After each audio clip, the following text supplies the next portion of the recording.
నమస్కారం. గత కొన్ని నెలలుగా మన దేశ ప్రధాని నరేంద్ర మోదీ పాలన దేశ ప్రజలకు శాపమా అన్న అనుమానం అవుతుంది. నరేంద్ర మోదీ పాలన దేశ ప్రజలకు శాపమా కనబడుతుంది. ఎందుకంటే ఆ చేస్తున్న కార్యక్రమాలు కానీ పరిణామాలు కానీ అలాగే ఉంటున్నాయి.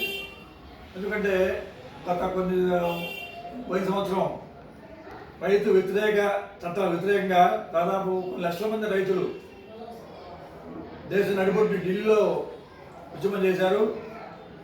దానివల్ల వ్యతిరేక చట్టాలను రద్దు చేశాడు. అదే నరేంద్ర మోదీ రైతు వ్యతిరేక ముద్రపడిపోయింది అనమాట. అది కన్ఫర్మ్ అయింది. దాంతోపాటు ఆయన చేసే ప్రతి వ్యవహారం కూడా బడా వ్యాపారులకి బడా గుత్తేదారులకి దేశంలో ఉన్న కొంతమంది వ్యాపారస్తులకు అనుకూలంగా విదేశాల్లో కూడా మంత్రాలు చేస్తున్నారు. ముఖ్యంగా అదాని అమ్మాలని కొన్ని బడా వ్యాపారస్తుల కోసం వాళ్ళకు కండాక్టర్ల కోసం శ్రీలంక కానీ అమెరికా కానీ ఆస్ట్రేలియా కానీ బంగ్లాదేశ్ కానీ ఇలా కొన్ని దేశాల ప్రధానంతో సంప్రదించి వారికి అనుకూలంగా వ్యవహరిస్తున్న విషయం తెలిసిందే. దాంతోపాటు తాజాగా ఉపాధి హామీ పథకాన్ని రద్దు చేసి రాష్ట్రాలను నిర్వీర్యం చేస్తూ రాష్ట్రాలకు రావాల్సిన దాదాపు 30% నిధులను ఆపేసి ఆ నిధులని గుత్తేదారుల కోసం అనుకూలంగా కార్పొరేట్ వ్యక్తుల కోసం ధారపోత సిద్ధంగా ఉన్నారు నరేంద్ర మోదీ గారు. కొన్ని వేల కోట్లు, దాదాపు 76,000 కోట్లు. ఇది కూడా స్పష్టంగా కనబడుతుంది. రాష్ట్రాల హక్కులను కాల్ చేస్తూ గుత్తేదారులకు అనుకూలంగా వ్యవహరిస్తున్న విషయం కూడా తాజాగా అమెరికాతో ట్రంప్తో కూర్చున్న వాణిజ్య ఒప్పందం కూడా దీంతో స్పష్టంగా కనబడుతుంది.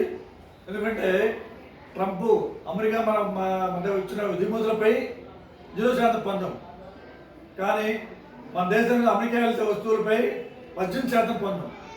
ఈ ఒప్పందం కంటే ముందు అమెరికాకి వెళ్ళే వస్తువులపై 3% పన్ను ఉండేది. 3% పన్ను గురించి 18% చేశారు.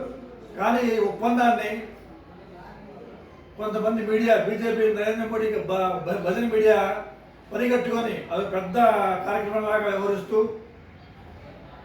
పనిచేసిన దుర్మార్గం విషయం ఇది కూడా స్పష్టంగా ఉంటుంది. దేశ ఆర్థిక విధానాన్ని అతలాకుతం చేస్తున్న దుర్మార్గమైన వ్యక్తి నరేంద్ర మోదీ గారు. దాంతోపాటు తాజాగా జరుగుతున్న ఇరాన్, అమెరికా, ఇజ్రాయెల్ యుద్ధ ప్రారంభంలో అమెరికాకి ఒత్తాసు పలుకుతూ చేసిన కార్యక్రమం వల్ల యుద్ధం ప్రారంభమైనట్టు అనుకుంటున్నారు. ఈ యుద్ధం వల్ల దాదాపు దేశంలో ఉన్న అన్ని వర్గాల ప్రజలు నష్టపోతున్నారు. ముఖ్యంగా వంట గ్యాస్ కొరత వల్ల కానీ, చమురు కొరత వల్ల కానీ,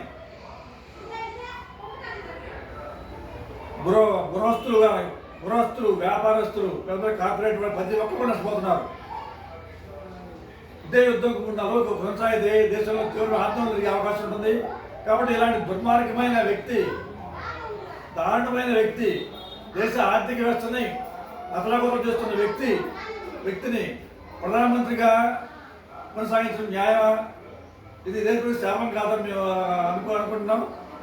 దాంతోపాటు ఆయన చేస్తున్న దుర్మార్గమైన పనుల్ని పార్లమెంటు ప్రస్తావిస్తానికి రాహుల్ గాంధీ కానీ, ప్రతిపక్ష నాయకులు అఖిలేష్ యాదవ్ కానీ ఎవరిని కూడా ప్రస్తావించడానికి ప్రశ్నించకుండా వాళ్ళు ఆపేస్తున్నారు, వాళ్ళు గొంతు నొక్కేస్తున్నారు.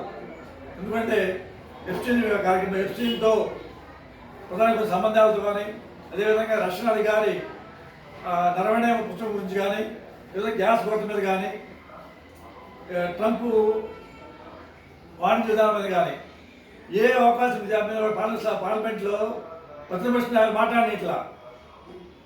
కానీ ఇలాంటి వ్యవహారం మీదే ఎఫ్స్టీన్ కార్యక్రమం, ఎఫ్స్టీన్ సంబంధాల మీద విదేశాల పార్లమెంట్లో, బ్రిటన్లో పార్లమెంట్లో కానీ, అదేవిధంగా అమెరికా పార్లమెంట్లో కానీ వాళ్ళ చట్టసభ్యులు, పార్లమెంట్ సభ్యులు ఫ్రీగా మాట్లాడుతున్నారు.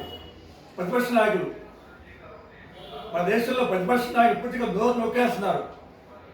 వాళ్ళ దేశంలో అరాచకమైన పాలన ప్రశ్నిస్తుంటే, కాబట్టి అరాచకమైన వ్యక్తి, దుర్మార్గమైన వ్యక్తి, ప్రజల ఆర్థిక విధానాలు పూర్తిగా తొక్కిపట్టే వ్యక్తి ప్రధాని ఉంటే అవసరం అని మేము భావిస్తున్నాం. కాబట్టి ఇలాంటి వ్యక్తి అంటే రాజీనామా చేయాలి కాబట్టి డిమాండ్ చేస్తుంది. కాబట్టి రాబోయే రోజుల్లో బీజేపీ తీవ్ర సంక్షోభాలు పడుతుంది. దాంతోపాటు 2029 ఎన్నికల్లో కాంగ్రెస్ పార్టీ దేశంలో, రాష్ట్రంలో అధికారానికి తెలియజేస్తున్నాం.